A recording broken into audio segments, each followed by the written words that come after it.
tutorials, today I will discuss the fingerprint pattern. So, in fingerprint pattern, a person who is familiar with fingerprints will find it easy to name and identify the pattern for the purposes of classification.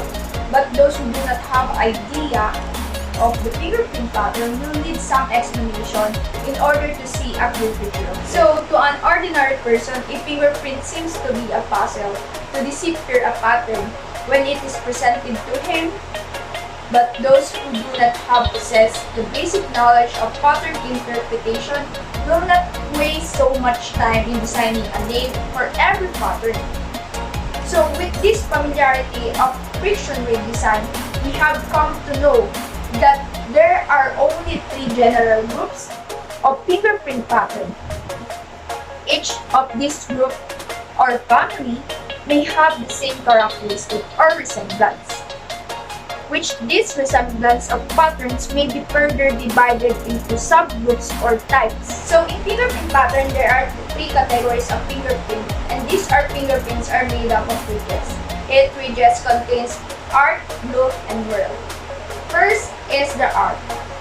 It is a wave-like pattern in which the ridges enter from one side, make a rise in the center, and exit generally on the opposite side. And it is made up to 5% pattern types. In arc, there are two types, the plain arc and the tented arc. As you can see in the image on the left side, which is the plain arc, you will notice that the curve of the ridges is quite low. But if you compare it to the image on the right side, which is the tented arc, you will notice carefully it looks like this triangle is forming. So in plain arc, it is usually a type of fingerprint pattern in which ridges enter upon one side and make a rise stroke or wave in the center and flow out upon the opposite side. However, the tented arc is a type of pattern which possesses an upthrust that is similar of the characteristic of a loop. According to the ridge counting, as I researched, these are said to be missing or not included in the ridge count. Next category is the loop. It is a type of fingerprint pattern in which one or more of the ridges enter on either side of the impression, recurve, touch, or pass.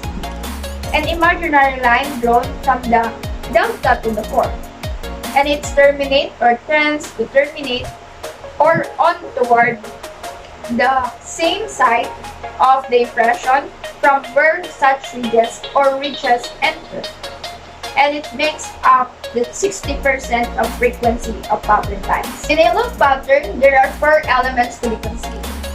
First, it must have a delta. Second, it must have a core, in which these two are the standing focal point of a loop pattern.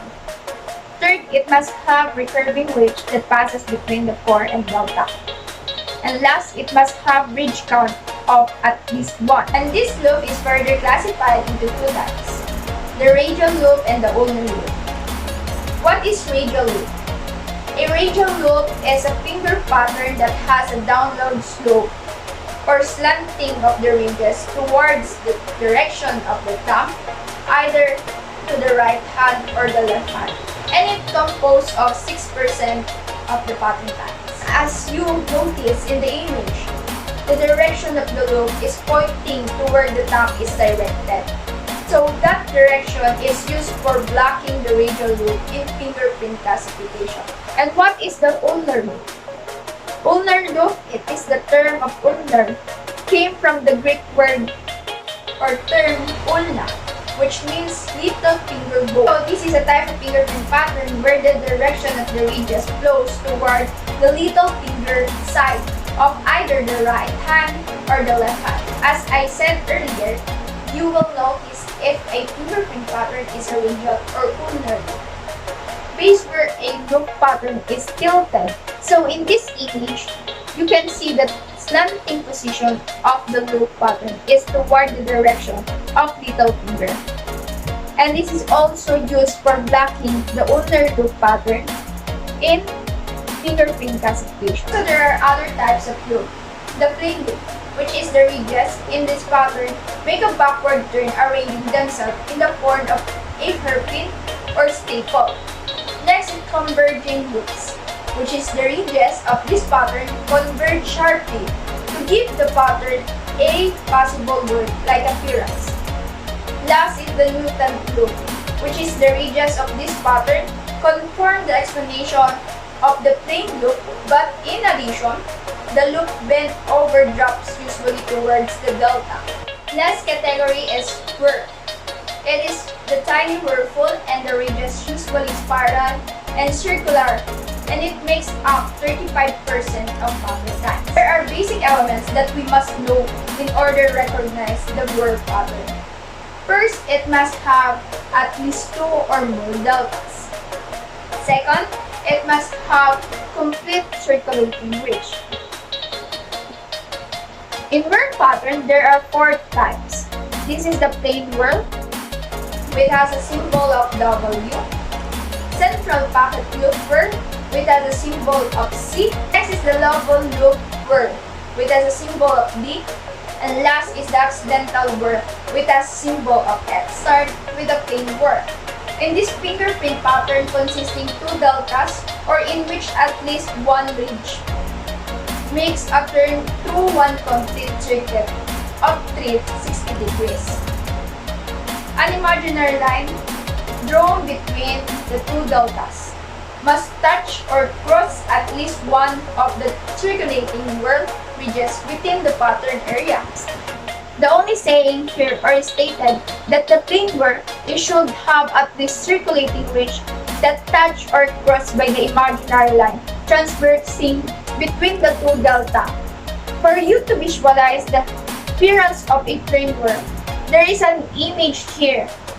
In this image, you will see a red line where it is called imaginary line, which is connected to the 2 deltas. It is said that if this line is said to have touched or crossed a complete recurving ridge of the pattern area, this pattern can be considered as a plain whirl. The central pocket loop whirl, a fingerprint pattern which is consists of one or more recurving ridge or an obstruction at the right angles to the inner line of flow with 2 or more deltas between which an imaginary line would cut or touch.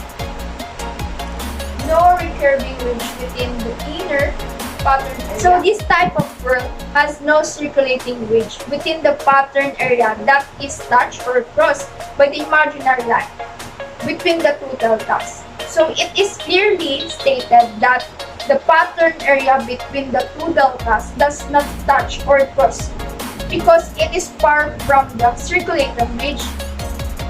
So if this happened to imaginary line, the pattern will be considered as a central pocket loop. Next is the double loop whirl.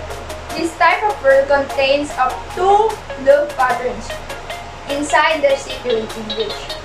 So how do you know that a whirl pattern is a double loop whirl? First, there must be a 2 separated loop formation.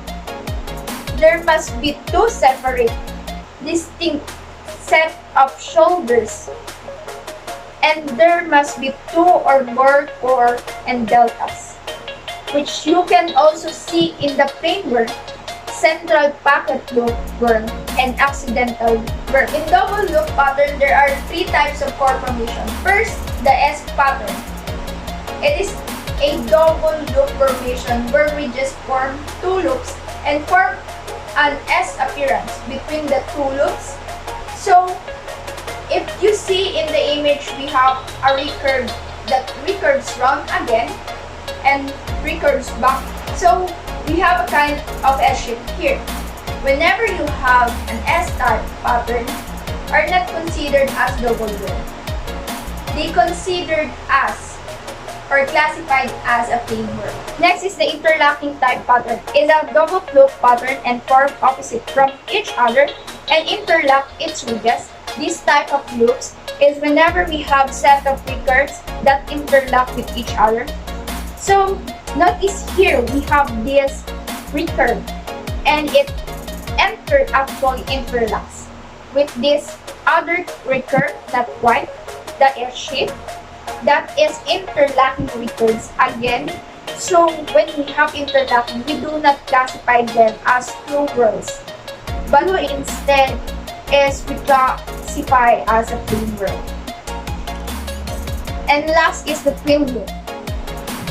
Twin loop pattern is a double loop pattern that possesses two well-defined loops, where ridges embrace each other, and this pattern does not require that two loops must be of the same size or length.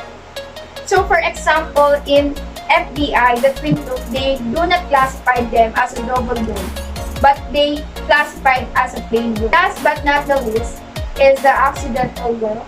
This is the type of whorl.